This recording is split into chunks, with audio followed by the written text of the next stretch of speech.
Everybody, my name is Ken Martell. I'm USA Hockey's Senior Director of Player and Coach Development, and I'd like to personally thank you for your willingness to participate in a research project that we have going here. I'm going to change over my screen real quick, um, and we can continue. Um, our research project's got a number of partners, one in the International Ice Hockey Federation, the Swedish Ice Hockey Federation, and several universities that are involved. University of West Virginia, the Michigan State Institute for Youth Sports, and Halmstad University in Sweden. So this is a multi-pronged effort. There's some of this is going on here in the United States as well as in Sweden. And our hope is to really learn a little bit more about our players and the experiences that we have. We've got something that we think might be really beneficial across the board for our players as they grow and develop, especially through certain age categories. What we're talking about is biobanding. And we'll start by looking at that in terms of what is it that we know. Well, we know that children enter puberty at different times, and we would classify that as either they're entering puberty at early, they're doing it on time, or they're doing it a little bit late. And the timing here is mainly genetic. It's the environment can accelerate or delay things, but really it does have some impact on physical and athlete development. So we're looking at the biological maturity of our athletes that are in our system, not the chronological age that they normally play within. So here is just a chart showing a number of players, all of a similar age, and you can see where some are entering puberty really early. The range is roughly from about 12 years of age to about 15 is where we see the most turmoil. And as parents going through this with your kids, you can probably see that as well. But we're looking at where a child is at in their own unique individual growth spurt. So what is biobanding that we're talking about?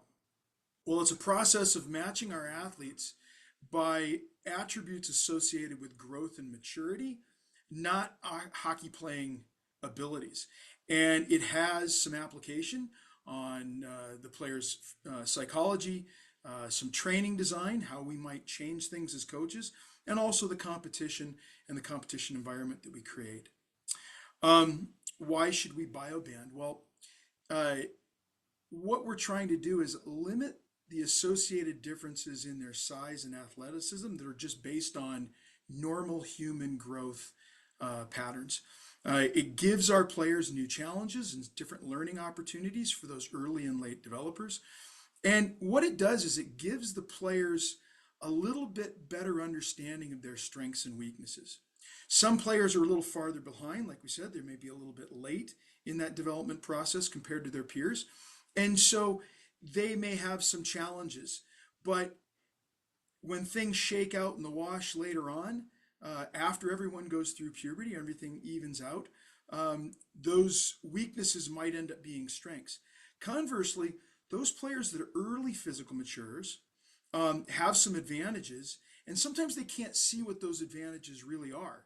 And so we end up then playing them against their peers to where they can see, feel, touch what things might look like when they come out the other side. It gives them an opportunity to learn, well, where might I need to focus my future efforts are from a development standpoint, from an athlete development standpoint. So the idea here is to let the players feel, see, touch, an experience that will replicate a little bit closer to what the playing format or the playing situation will be after they've gone through puberty. So in soccer, this is something that's been done quite extensively. There are a number of the top academy programs in elite soccer across the world that have done this in competitions, in practices. They're using it as a practice training tool. And here are some of the things that they've said that it showcased for them. They've been doing this for a few years, and our goal now is to look at this in the ice hockey setting and see if we have the same results. So how do we do this? Well, we use the biological mom's height biological dad's height as an estimate, and then we take the height and weight of the player, and we look at their birth date and the date tested, and we plug these into a set of equations. They're called the Camus-Roach equations, and they'll look at where your child is based on in comparison to the average population here in North America. So, are you a little bit ahead, a little bit on time, and a little bit late in that growth and maturity process? Again, this is 100% out of any player's control. What we're trying to do is match them up with similar peers so that they get a little bit different comparison in themselves in the practice setting. We'll then group the players by biological maturation, and we'll run some practice settings. So in essence, what we're going to do is we're going to measure the club's 12-year-olds, 13-year-olds, 14-year-olds, and 15-year-olds for practice. Then we're going to group them into the youngest, the next oldest, next oldest, and then oldest group. We'll go on the ice for practices. And again, based on their physical maturation, not their playing abilities in those training sessions. When we get off the ice, post-practice, what we'll do is we'll ask your child to take out their phone, their device, and they'll take a questionnaire. And it's approximately 40 questions in length, but it's really looking for the player's experience. What did they think was different here from normal? The data will then be made anonymous, and we'll probably end up combining it with some other clubs that we do the same practice, the same design with, to create a larger data set to see if we can see what the players feel about this particular playing experience. As we said, it's been done in soccer, and it's been done in ice hockey games. We have never done this in the practice setting, but in the game context, our Swedish colleagues recently did this. We recently did this with one of our district player development camps, and these are what the early physical maturers, when they moved up and played with like peers, had to say about their experience, and these are what the later maturing players, when they were moved into a group of more like players, had to say. So some really interesting things that the players self-reported from the game context.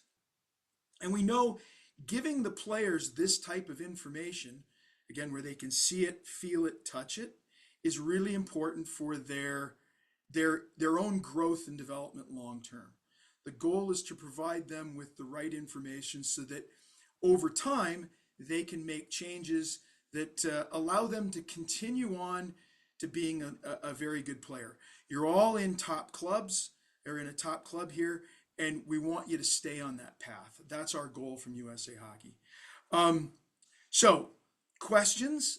I'm sending around a handout that has a little bit of a Q&A with it to your club, and they'll pass that along to you. But if you feel the need and would like to discuss anything in greater detail with me, my email address is here, kenm@usahockey.org.